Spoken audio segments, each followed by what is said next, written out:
King passe pendant les puits. Là. Oh! Là, il y a eu un accident là, entre Frédéric Bernier et Normand Boyer. Les deux voitures qui se retrouvent à l'arrêt dans le virage numéro 1. Donc, confirmé Kevin King, drapeau noir. Mais là, visiblement, il y aura drapeau jaune déployé. J'oserais dire que c'est une sacrée belle chance pour Kevin King. On va voir à la reprise ce qui s'est passé là, entre Normand Boyer et Frédéric Bernier. On voit donc qu'il y avait Jean-Michel Isabelle. Oh, c'est Frédéric Bernier qui est sorti de route, qui est allé frapper le mur de pneus. Malheureusement, Normand Boyer est arrivé à ce moment-là. Aucune possibilité pour Normand Boyer, bien entendu, d'éviter le contact. Ouais, un contact solide à l'arrière. Hein. Vraiment heurté de plein fouet la voiture de Frédéric Bernier. Ouais, on voit bien entendu les deux pilotes indemnes. Là, les voitures, bon, elles ont été endommagées, et surtout celle de Frédéric Bernier, par rapport au contact avec le mur de pneus au début. Et bien par la suite, c'est lorsque Normand Boyer l'a heurté. Vraiment triste parce que c'est des pilotes qui se battaient. Ce sont les deux premiers, ne l'oublions pas, les deux premiers de la classe senior au championnat des seniors. Frédéric Bernier, le pilote de Québec, et Normand Boyer, le pilote de Sainte-Agathe. C'était vraiment une belle bagarre. J'ai hâte de voir là, la résultante de tout ça parce qu'on sait que là maintenant, Kevin King doit passer dans les puits. Voilà qui est fait. Se retrouve à la 4e position. Il y a un drapeau jaune. Est-ce qu'il va être en mesure d'avoir un bon départ comme il l'avait fait lors du premier départ de cette course, c'est-à-dire aller chercher la première position à Olivier Bédard? Évidemment, il était à ses côtés. Ce ne sera pas le cas. Il va se retrouver en 2e ligne. Mais là, en fait, on va être à la queue leu-leu à la relance. Oui, absolument. C'est certain que c'est une relance donc qu'on espère rapide. Il va quand même falloir prendre le temps d'enlever les deux voitures.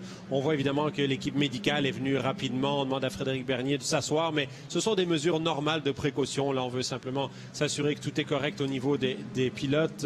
Mais bon, je veux dire, pas d'inquiétude à avoir, bien entendu, au niveau de Normand Boyer, qui a déjà quitté de toute façon le bord de piste. Et puis Frédéric Bernier qui reste...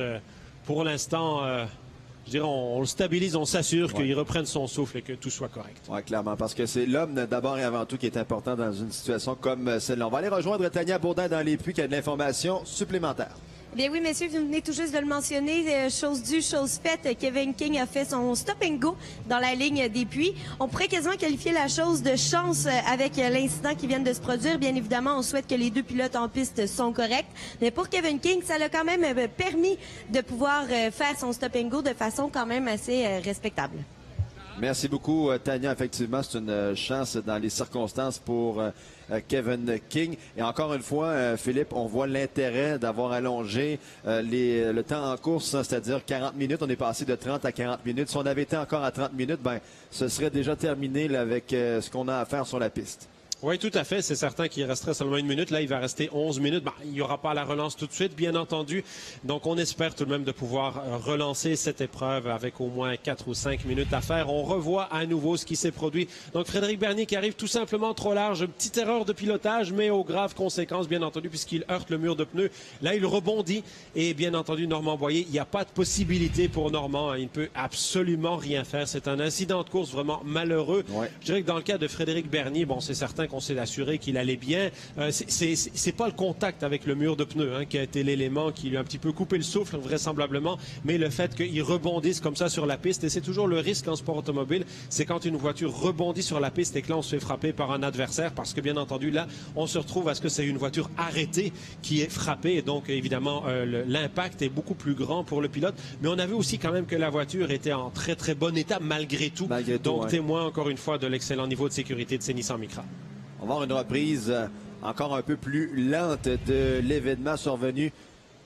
Alors voilà Frédéric Bernier qui est hors trajectoire, donc il se retrouve tout de suite dans la poussière. Il n'est pas capable de compléter son virage. Il heurte de 3/4 face le mur de pneus, rebondit parce qu'évidemment c'est un mur de pneus, donc ça fait rebondir la voiture.